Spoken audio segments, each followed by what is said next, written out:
because we are so inundated with conspiracy theorists on the right, I always say, right, Chris, you and I have always said, we are just not conspiracy theorist people. Right.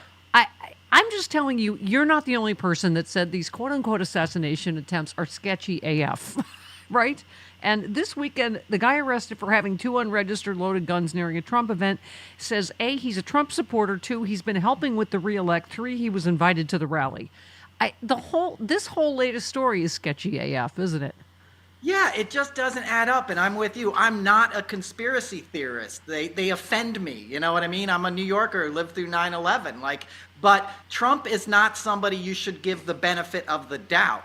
And the way he's behaved since then is what raises my suspicions. If he was went to the hospital and they released all this stuff, then it would be fine. But it's sort of the way he's capitalizing on it and the way it always sort of fits his narrative of they're all trying to get me because I'm protecting you. And also the way they always happen on the weekend. Why is it always in prime time that someone's taking them out? You tweeted that. Yeah. And I know someone was like, well, it looks like there's going to be one of these every weekend, because you're right. It plays into his whole victim narrative. And this latest one, like we were saying, is just, that seems conspiracy rabbit hole to me. Yeah.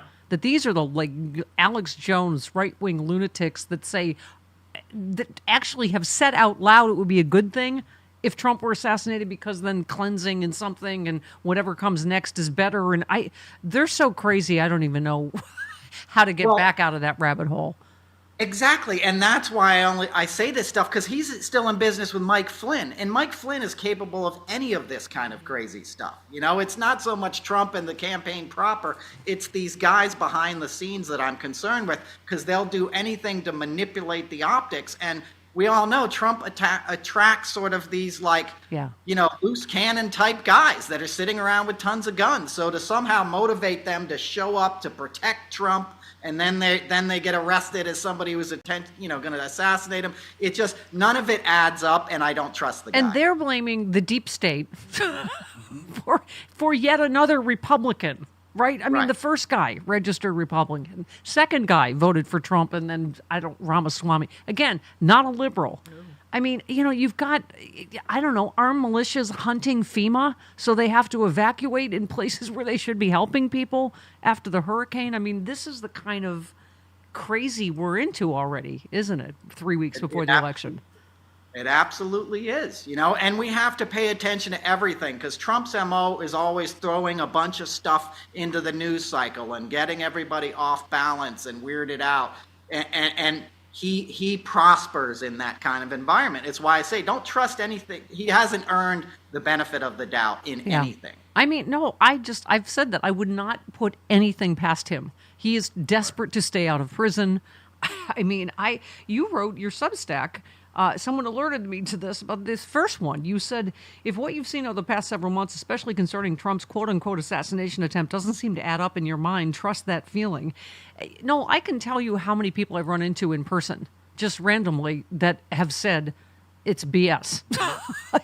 And I mean, because he's a grifter, con man, obviously everything smells like a stunt. But you said both the martyr and the hero act is part of the narrative for would-be authoritarians. Make no mistake, that's MAGA's endgame. Intuition's rarely wrong. It's the reason dogs bark when they see Trump. Something I've witnessed with my own eyes on several occasions. Part of the reason he hates dogs, they sense his evil ways. It is why many observers' first reaction to the events in Butler, Pennsylvania, were that his reaction appeared staged. The visuals didn't add up. The facts haven't since. It was a campaign commercial with live rounds, in my opinion. The Trump I know would have no problem sacrificing one of his followers to help his re-election campaign. I mean, and like you said, if they just had a real doctor and a real medical record, if we had any idea why he wore a Kotex for a week, and Eric said half his ear was blown off, and now it appears to be perfectly fine with no scratches. I mean... Well said. That's exactly what I'm saying. If a doctor had come out, gave a press conference, they were up and up about what happened, and they didn't add all this hyperbole, he took a bullet for democracy, my dad was shot in the face, they hadn't used the poor victim's, fireman coat as a prop for a one-act play in the RNC, I would have been more sympathetic, but it just doesn't add up. No pun intended, it doesn't pass the smell test. Right. Right. Yeah, well... All right, that's back to that's a diaper joke again, but I can't believe I missed that he audibly farted on stage. When was that? A few days ago? Yeah. How did I miss this? Okay. I mean, no, quite seriously, we've been talking this morning. Charlie Pierce and I both lost parents to Alzheimer's. I mean, part of like the biggest story in the middle of this convicted felon, rapist, traitor is the fact that he is clearly dementing in record time right in front of our eyes, right? And the media still, I mean, I think the Washington Post just now wrote a piece, right? I mean, the New York Times just finally, but I mean, people are already voting. Yeah, exactly. And it's scary, right? And it leads to our prior conversation, right? If he's not fully aware of his faculties, if he's being pushed out on stage with a nose full of Adderall and a brain full of fog and standing there bobbing his head to music, there's been early reports they would play music in the White House to satiate him, right? They would play memories from Cats and stuff to calm him down. And that's my theory on what happened last night. He was losing it, and they were just like, play the music. The music will just make him bob his head and be docile, right? For 40 minutes. I mean, that was crazy. And that shows dementia, drug addiction, an unhealthy mind. And to the earlier point, when we talk about conspiracy theories, January 6th was a conspiracy, right? They do exist. So if you had people behind the scenes trying to manipulate the imagery of Trump, the assassination attempts would go a long way to, making up for what you're losing in the obvious dementia and crazy behavior. Yeah. I mean, it's just, one news cycle, right? Jody, like 1 day, 2, 3 days. When I take Mondays off, it's so much crazy. It's hard to even remember just turning the military on his political opponents. I mean, okay. Yeah. Didn't he also make like a fat joke about the guy that fainted and they took out on a people that fainted. stretcher? But yeah, it is just this sort of I love the way Kamala Harris went at it this weekend, Noel, when she just said, what are they trying to hide that he's too weak and unstable, which is we've never seen this happen. No interviews, no debates. Clearly and she's now just playing clips of his rallies at her rallies to go, look how effing crazy this guy is. Absolutely. And to your point, to a lesser extent, but still quite as unmanageable, was the guy I worked with on Celebrity Apprentice. That's how crazy he was back then. They would edit together clips to make him sound coherent. He would show up some days and not even tape because he was so out of it. And that was at like 4 p.m. when his call time was. Yeah. That's why I spoke out. He was unmanageable back then. Wow. It was a sleight of hand and editing that made him appear like a businessman in charge of his faculties. He was already long gone by then. And he's only obviously much worse now because he can't handle pressure. He's the last guy you want in the White House. Yeah. I mean, one of your threads, you said how to push back on the seemingly never-ending revelation from Trump's first term in office. How could one guy F so many things up was a common refrain in Trump's inner circle. Not that they cared about his misdeeds so much as they cared about how sloppy he was in doing them. They were fixers and he was a freak. I mean, but I was just saying, no, I don't know at what point, what segment of the population this just becomes white noise. All the people with their hair on fire warning. Everyone that's worked with him. Everyone from his administration. I feel like they've so thoroughly bought into everything else is fake news except what Trump says. Right? Yeah. Well, that's the MO of dictators. Don't trust your eyes, only trust what I say. And that's why the narrative works. It's why he retweets that clip from his assassination attempt all the time, because that hits his followers viscerally and helps them block out the daily insanity of a purely unfunctional guy. Yeah. Well, we were saying whether we play a clip, right, Jody, or you read a transcript, no, he makes no sense. Almost at all anymore. Either it's just a complete blatant lie or it's something not just slurring, mispronouncing, but just thoughts that make no sense. And I'm just saying any of us that have lost a parent to dementia are like, that's what that looks like. Absolutely. It's absolutely what it looks like and what it sounds like. A few weeks ago, or a month ago, maybe he did that call with Elon Musk. We've moved past that, but he sounded like Daffy Duck. He was, clearly he didn't have his dentures in. Yeah. That was a crazy dude. Like, if you cared about that guy, you'd be like, Grandpa, get off the phone now. Let's go watch Love Boat reruns. You know what I mean?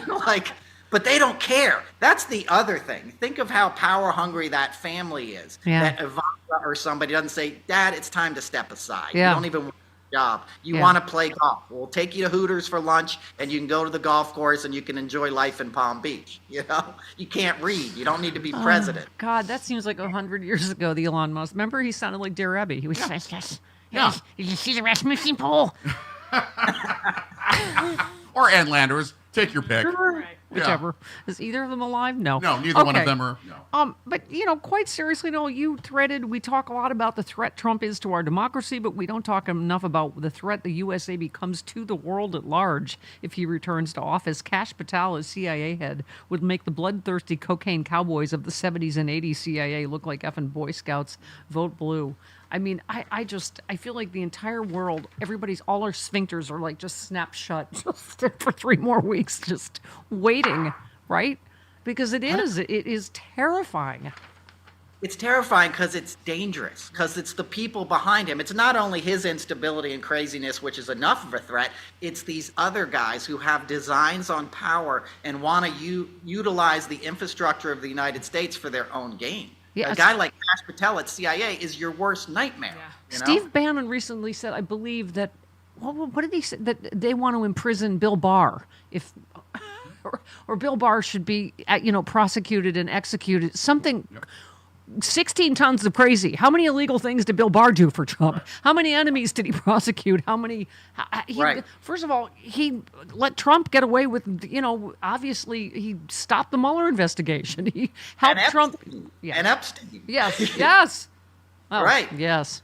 I drove by Bannon's Country Club last night. He's in Danbury Federal Correctional Facility. That makes me happy. Waved. I looked. There's Steve Bannon. I was coming back from a show in Connecticut, but these guys have no loyalty, and Bannon is behind a lot of this stuff. Bannon is who people should really fear. There's a great deep dive article in Vanity Fair this week about Bannon and his role in Brexit, his role in a lot of the Russian stuff. These guys have no loyalty to anybody but themselves.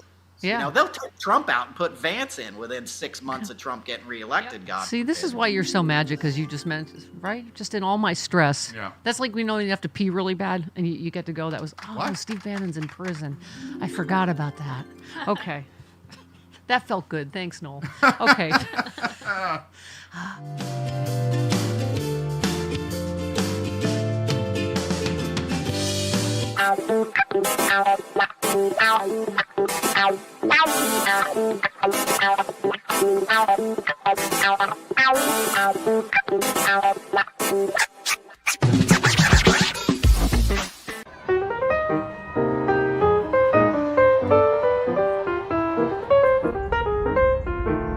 Oh, hi. Come. Walk with me. I kind of want to talk about the least of my people. Every year around this time, I always got to try real hard to not smack upside the head all these hypocrites, snakes, and vipers who call undocumented U.S. workers illegals.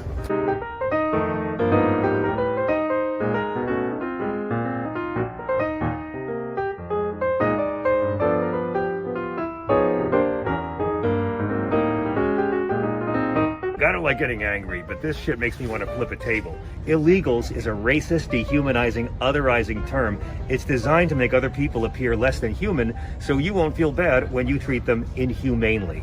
It's a really shitty noun. Ask yourself this: when's the last time Fox News called any other kind of lawbreaker an illegal? If you do 56 in a 55 zone, aren't you an illegal too? Huh? Come on. Now, you wouldn't know it from watching Tucker, but the majority of undocumented immigrants in this country are people who overstayed their visas. However, every night on Fox, he who tucks and his brood of vipers say illegals, and they're always referring to brown people crossing a border. Here's a dirty secret. Politicians could end undocumented immigration tomorrow if they wanted by locking up the white people who do all the hiring. This is supply and demand economics, my friends. There's a gigantic help wanted sign at our southern border, and there's no wall you can ever build that'll be big enough to hide it. And politicians of both parties are in no rush to take down the help wanted sign. Rich people pay Fox people to make working people blame poor people. Now here's 10 facts about illegal people. Number 1, undocumented immigrants commit crimes at a much lower rate than US-born citizens. Why? Fear of deportation. So imagine if we could do that to homegrown criminals. Number 2, undocumented immigrants pay state, local, and sales tax over $400 billion in 2017 alone. Those guys standing outside Home Depot looking for day labor work, they're not the ones who outsource your job to China. By the way, racist idiots, there are no national politicians currently calling for open borders or amnesty. Anyone who tells you there are is lying, or as I like to call it, bearing false witness. You know who did call for that? Ronald Reagan, that's right, the star of all your right-wing porn fantasies. St. Ronnie gave amnesty to millions of undocumented people and claimed that open borders allows them to just go home when they're done working here. But don't feel bad, you racist douchebags. Reagan still supported apartheid. You ever notice whenever they raid one of these meatpacking plants down south and they arrest several hundred illegal workers, they're a lot slower to arrest the guys in the back room who did the hiring, who are counting all the cash. And that is all the proof you need to know that the illegal immigration scare is regressive gaslighting bullshit. Donald Trump hires undocumented labor. Going back to the 80s, it was Polish workers who built Trump Tower, but they never got called illegals because they're white. Even as president, Trump continued to employ undocumented workers. He's now done it in 2 different centuries, all to avoid paying American workers a living wage. You are being suckered by millionaire at birth hypocrites. Does it physically hurt to be this freaking gullible? Oh, let's talk about the wall. You morons understand that they were never actually going to build a physical medieval wall for thousands of miles stretching across deserts and rivers and forests and private and commercial properties and seizing land from American citizens using eminent domain law, right? You understand that was a scam? It wasn't going to get finished. Mexico was never going to pay for it. And even if they had, twits, ladders and shovels are things. They looted the military for a scam. Steve Bannon was ripping people off and Trump pardoned him for it, and they are both now wagging their tiny junk at you. And that's not a pretty sight. The majority of American voters rejected Donald Trump's immigration agenda in 2016. The majority rejected it again in 2020, but he still has a chance to be the first man to lose the popular vote 3 times. I alone can do it. What a dick. So remember, MAGA dudes, one of these days, you're going to stand before St. Peter. And on that day, you will discover what extreme vetting really fucking means. Thanks for watching. Please like and subscribe, and forgive me, I should have said at the top of the video, I'm only dressed in the tunic because it's laundry day, and I had nothing else to wear. Oh, and I'm only wearing the fake beard to hide my rosacea, so that's...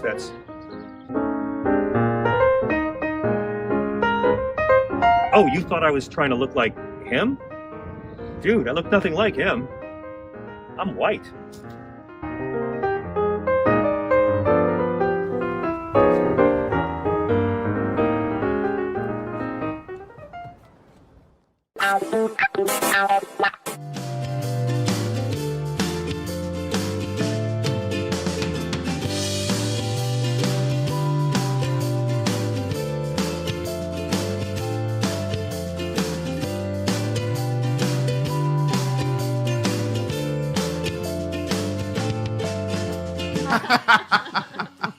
Let's go to Bill in Jersey. You're on with Noel. Hey, Bill. Hello, Bill. Hi, how you doing? Good, go ahead. One of the little discussed theories is that the blood on Trump's ear was from another victim that splashed him. And if you look at it, it looks like a splash rather than blood running down from his ear. And that's why they've been hiding it. But I think, Bill, excuse me. I think he was hit with something. I just don't think it was a bullet. Do you? I mean, this is the problem, is like half the world doubts right. all of it. Right. Because he's been such a liar. Right. Right. That's the thing, is we don't know what happened, and we should, right? It's a pretty, well-documented event. The fact that they were immediately hiding the details of it and using the imagery for their own gain is all I'm saying. I don't know what went down. I don't doubt that, somebody in the audience lost their life, and that's tragic. Violence is tragic in all cases, but it shouldn't be something that's used as a campaign ad if we can't ask questions as to what actually happened. I don't know, but I know ballistic experts have said there's no way Zier was hit with an AR-15 bullet. It would have been gone as Eric Trump said it was. You said his fight histrionics didn't seem genuine to me. I don't believe he felt he was in any danger or hadn't rehearsed his response. He lied to his followers last night and said the first thing he did when he got up was ask Secret Service agents if anyone was hurt. That was a lie. He asked for his shoes and insisted that they move on his cue after he fixed his hair. I mean, the whole thing to me, from the Secret Service, I was like, what? Since when do they let you keep popping up and putting your fist up and getting a photo up? And I'm like, that was the sketchy part to me. Yeah, and I've worked around a lot of Secret Service. I worked on Obama's inaugurations. I was Carter's escort. I'm Clinton for years in New York City. I've been around these guys. They're professionals and they're great. He has a way of bending people to his command. Yes. I went to high school. Yeah, wait, more on that right after the break with Noel Casler.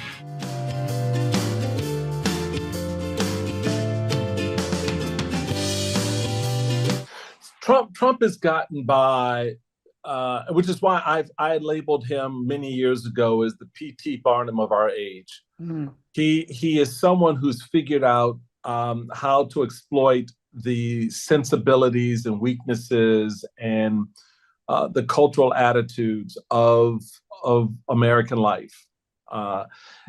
It's easy to do that when people have checked out, and you can find a way to pull them back in the conversation. So when you look at the vast number of people who had largely checked out of our political system after the mid-1990s, and pretty much sat on the sidelines and just became sort of pop culture, consumers, reality TV and things like that.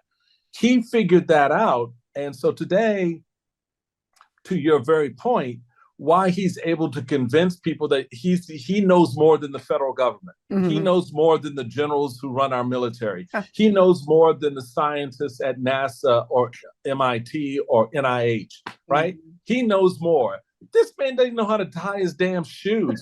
He doesn't even know what his weight is. He lies. I mean, the man lies about his weight. Mm-hmm. Donald Trump is not 215 pounds, people.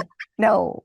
All right. So if you are objectively looking at a fat ass man who's telling you that he's 215 pounds, and then you look at the next picture of 215 pound son who looks like, I don't know, a football player or a soccer player, and you objectively say to yourself that one of these things is like the other? No.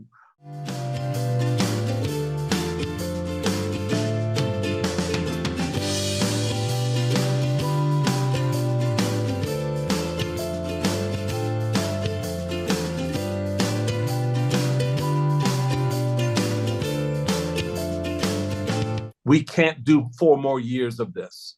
We cannot do 4 more years. I get the whole, I don't know if Kamala can do this. She's been vice president. She's been a prosecutor. She's been a U.S. senator. She can do the job, and she's shown she can. So get over your misogyny and the idea that a woman can't be president. We've had women as queens, prime ministers, and presidents.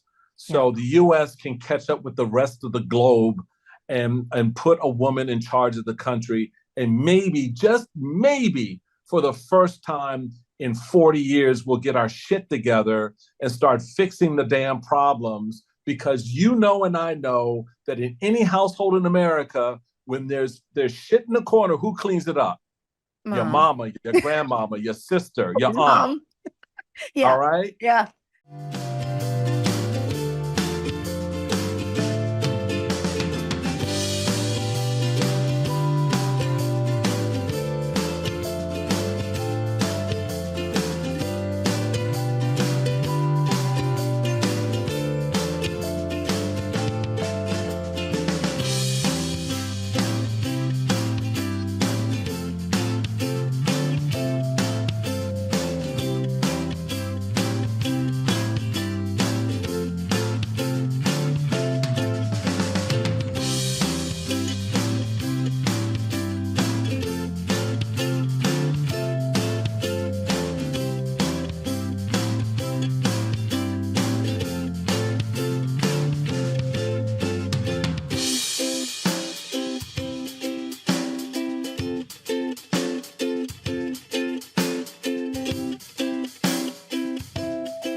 dispensed with dog whistles now. I went on to Our say... poll numbers have gone through the roof.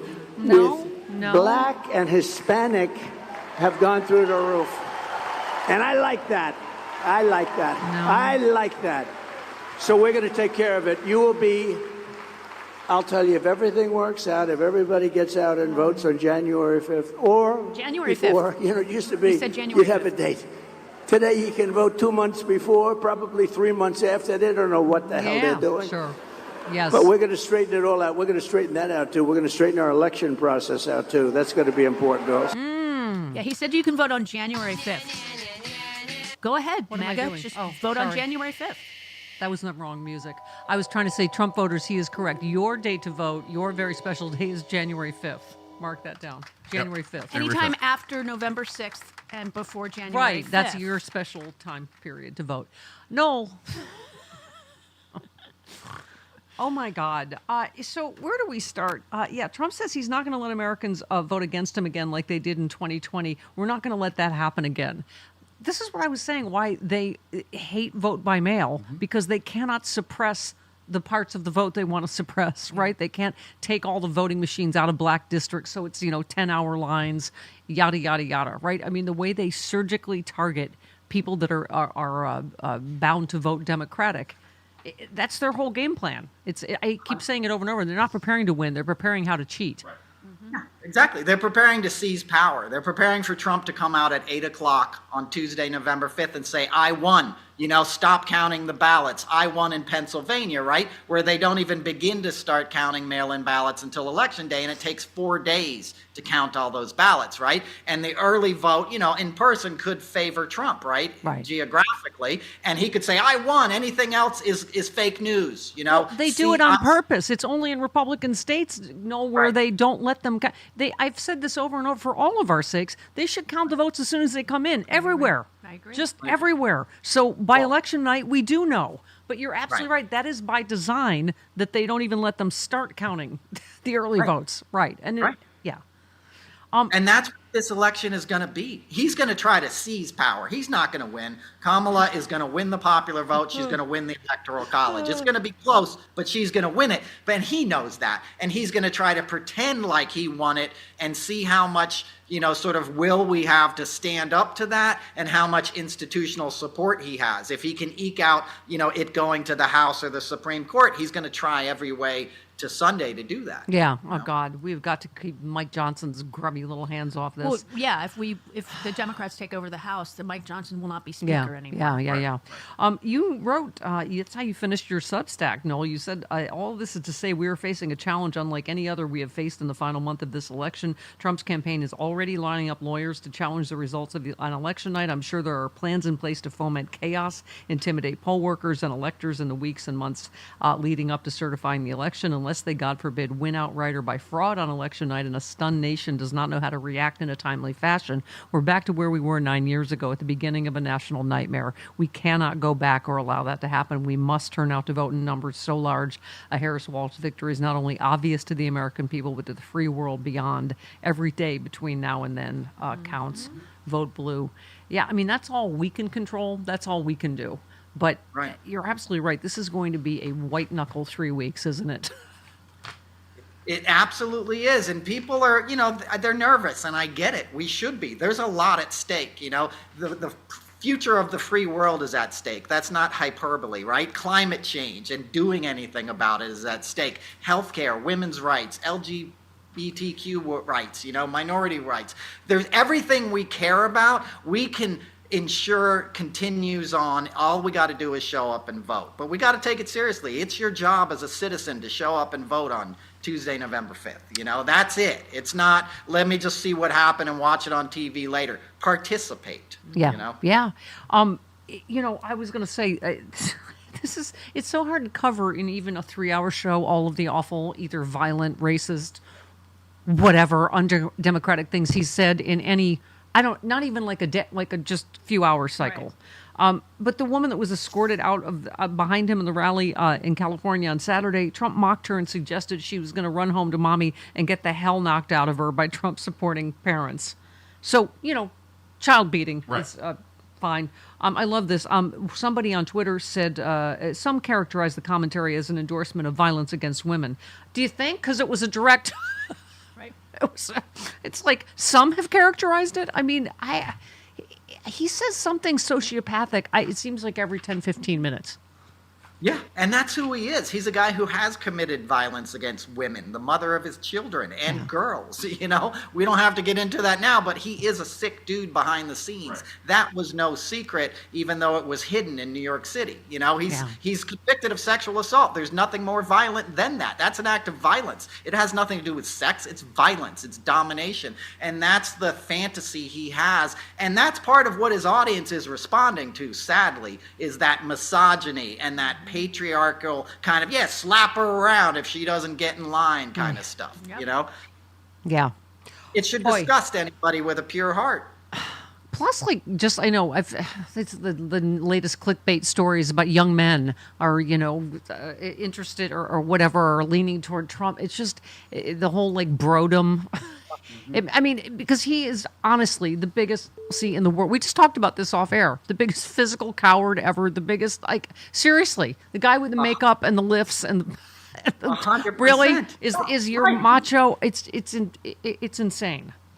He's a dude who gets manicures, who spends his life on Fifth Avenue. Right. Do you know what I mean? He's a real man. Looks like Tim Walz. A real man works and sometimes has a gut. You know what I mean? And protects those more vulnerable around him. That's what real manhood looks like. Is making sure everybody gets to be themselves, has enough to eat, and a safe place to sleep. That's the best definition of manhood is being in service to others humbly. That's what a man. That's what strength is in my eyes, not macho, machismo BS. And he gets more gross and misogynistic. What was the whole protector thing? Was like the creepy hair on the back of your neck, like, I'll be your protector. Listen, little lady, you're not going to be thinking about abortion anymore. You just need me. I'm like, really? The rapist is going to be our protector? Oh, my God. So, Richard Stengel, former U.S. State Department official, he said it perfectly, Noel. He said the Trump candidacy is not so much a political campaign as what intelligence services call an influence operation, a coordinated effort to use mis- and disinformation to undermine democratic institutions and processes. Yeah. I mean, and I was saying about a Joe Walsh thing, most of his followers know he's lying. They don't care. Right. Right, because they're on board with him in dismantling the institutions because they see it as somehow failing them. Globalization, right? The move towards an online, more tech-based economy has disenfranchised people that were traditionally picked on by the Republican Party. They just could never see that Reagan made the Rust Belt, that LBOs moved companies overseas so Wall Street could be deregulated and profit while guys who once could go to a factory and make a good living and put two kids through college could no longer do that. And after a few decades of that, people are looking for a boogeyman, right? And Trump gives them a boogeyman, and he helps them with an easy solution to a very complex problem that doesn't have any easy answers. But you don't give up on democracy in the face of complexity. You strengthen and broaden it. Yeah. Another former U.S. ambassador said the Trump effort has the support of his BFF Putin, who has paid agents in the U.S. as social influencers to help promote Russia's pro-Trump narrative. And by the way, he said, this would have been a very cool thing for the Obama administration to say in 2015, 2016. I've said this so many times, Noel. I wish he had said, F you, Mitch McConnell. I am going to warn the American people that, Russia is interfering to help Trump. But,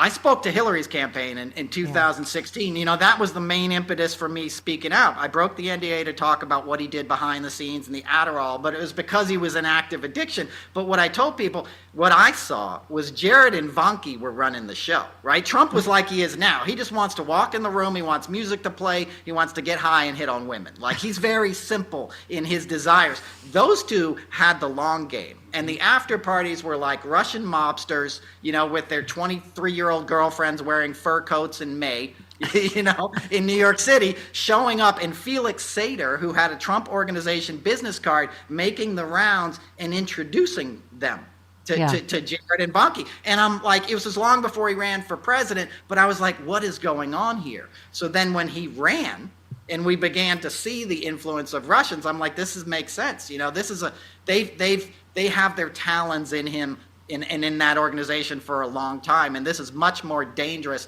and much more of a threat to our democracy than anybody is talking And that's about. why just again, it drops without a whatever. Yeah, of course he gave the COVID machines to Putin. Right. Yeah. I mean, it's just, but this is what I think you're right about. There's that segment of his base that they don't care how many experts and military officials and scientists and everyone that worked for him is warning them with hair on fire. They don't care. They're all like, oh, it's all fake news. We don't care about experts. Right, and it's economists Right, warning. right. Yeah. You're saying it so well, and it's so maddening and such a paradox, right? These are the same people that went to Vietnam, that fought in Korea, that had this existential threat of communism, let them sign up and go die in some foreign soil, and now they're like, yeah, I don't care if he's in bed with Putin. What's so bad about Putin? And the story of this, I always say it, no, it's going to be the cowardice of this party. Our favorite alpha liberal, Cliff Schechter, found audio, of course, of J.D. Vance on tape saying he hopes Trump loses in 2016. Yeah, cut one. Yes, cut one. Here we go. I was at the Daily Beast writing for them as a columnist at the time, and J.D. Vance, being hosted by Warren Only, who used to host a show on NPR. That's correct. But I do think that the Democratic Party generally, if I can offer some advice to my friends on the other side, I think that Trump's voters and Trump's phenomenon, even if he loses the election, as I hope he will, they're going to be around for a long time. They are. He is just such, nobody is on record. So, right, America's Hitler, not stuff that you just change your mind about, right? But all of the things he said about Trump that he knows are true. 100%. He's a shape-shifting little weasel. He's like the Eddie Haskell of Republican politics. I saw on C-SPAN his book chat from when his book came out. He was getting interviewed, and it was only like 2017, and he was a different person. He was still in his Yale kind of roots and quoting like the women who had helped him at Yale and professors and the studies of feminism. It was like watching a different person than who you see today, which makes you realize how unmoored he is to any true moral, core himself. And that's, again, what you don't want in a leader, He's made the whole party like that. Okay. Oh, Cliff Schechter was not done alpha liberaling, right? Meghan McCain recently threatened Democrats by saying she would release what her father really thought about Kamala Harris. That threat backfired on Sunday. Cliff said, I wrote a book about your dad in 2008, as I'm sure you know, Meghan, so go ahead and do it, Nepo. Then I'll share what your father's advisors and others close to him told me he really thought about you. Things I had no reason to publish except to be cruel, but we'll happily share now in light of what you've become. You go first. Wow. Yeah. Yeah. We are at such an unprecedented period in our history. This is why even the Mitt Romneys, he'll go on and on about how awful Trump is. You got to take the step and say you have got to vote for Kamala Harris, right? Absolutely. You got to man up. George W. Bush, too. This is not one to sit out. This is everything we care about is at stake. We can go back to having two parties and you're a conservative and I'm not, but now you got to step up. You got to show up. Yeah. And J.D. Vance knows he lost the 2020 election. Of course he does. Here he was asked, 5 times? Mm-hmm. Okay. In the debate, you were asked to clarify if you believe Trump lost the 2020 election. Do you believe he lost the 2020 election? I think that Donald Trump and I have both raised a number of issues with the 2020 election, but we're focused on the future. I think there's an obsession here with focusing on 2020. I'm much more worried about what happened after 2020, which is a wide open border, groceries that are unaffordable. And look, Senator, Lulu, yes or no? Okay. Did Donald Trump lose the 2020 election? Let me ask you a question. Is it okay that big technology companies censored the Hunter Biden laptop story, which independent analysis has said I can't cost with this guy. Seriously, and this was one of 5 times she asked. Just asked him a yes or no question, and he refused to answer it. This is just what they've become. They have to sycophant. Yeah. Twist themselves. Okay. And he can't even respond to, the guy almost got hung. That's why you're here, because he tried to get that guy hung. That's the litmus test. It's the purity test, and that again is not just moving towards fascism. That is fascism, right? One leader is right, and if you're not with him, you're out. Like that's not a form of government that anybody wants to live under, whether they know it or not. Yeah, we're in North Korea, right? Mm-hmm. We're in Dear Leaderville. Okay, 49 minutes after the hour. This point.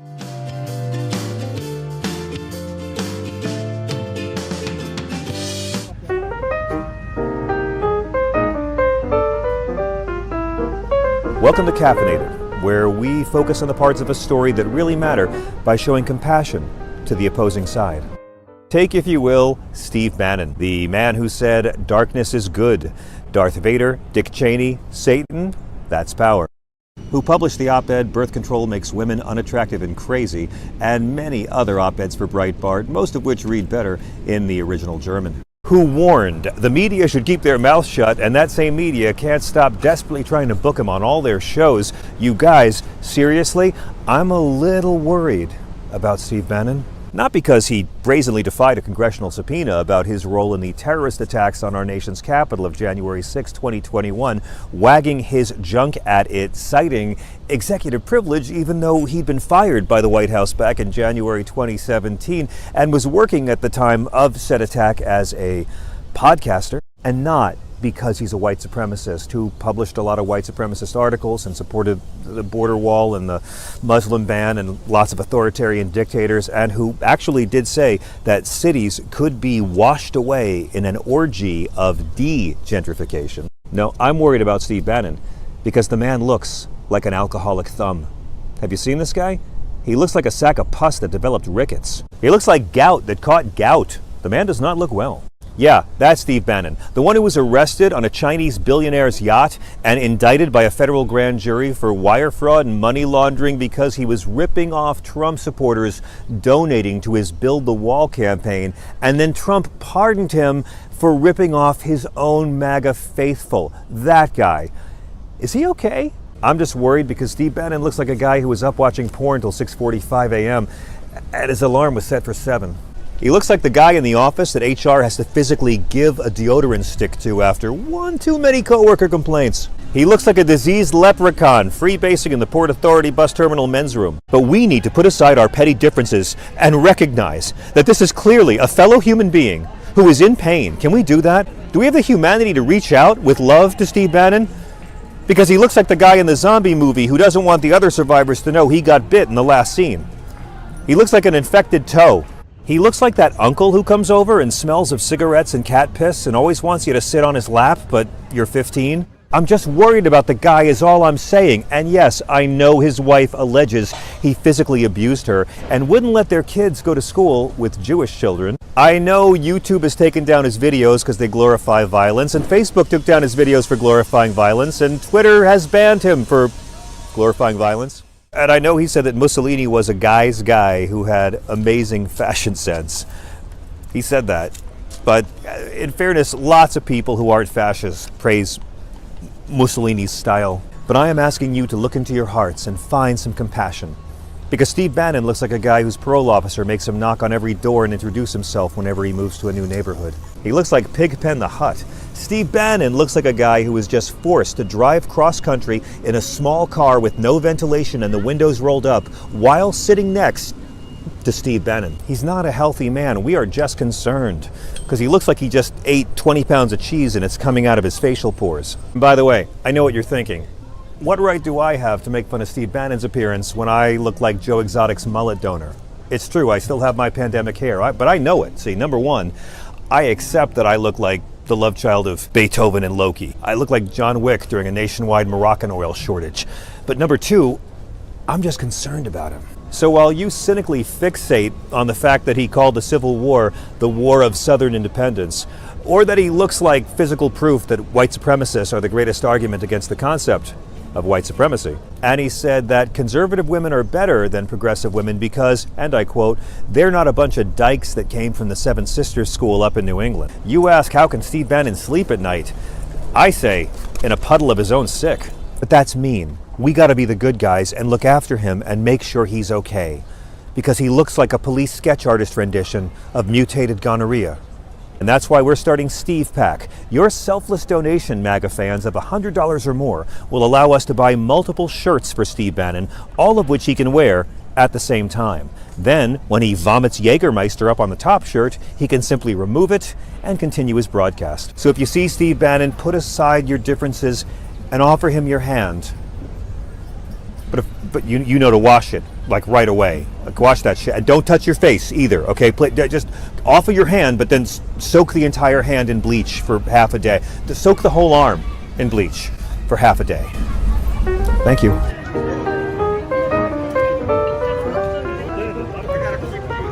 Please like and subscribe. And remember, if Donald Trump pardons Steve Bannon for stealing from white nationalist Trump supporters, maybe we should thank Trump for setting Steve free to continue his fine patriotic work.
Donald Trump says he is not cognitively impaired during a wandering stream of consciousness spiel at a rally in Arizona on Sunday that, if anything, raised further questions. You know who says they're not people that are cognitively impaired are people that say, Yeah.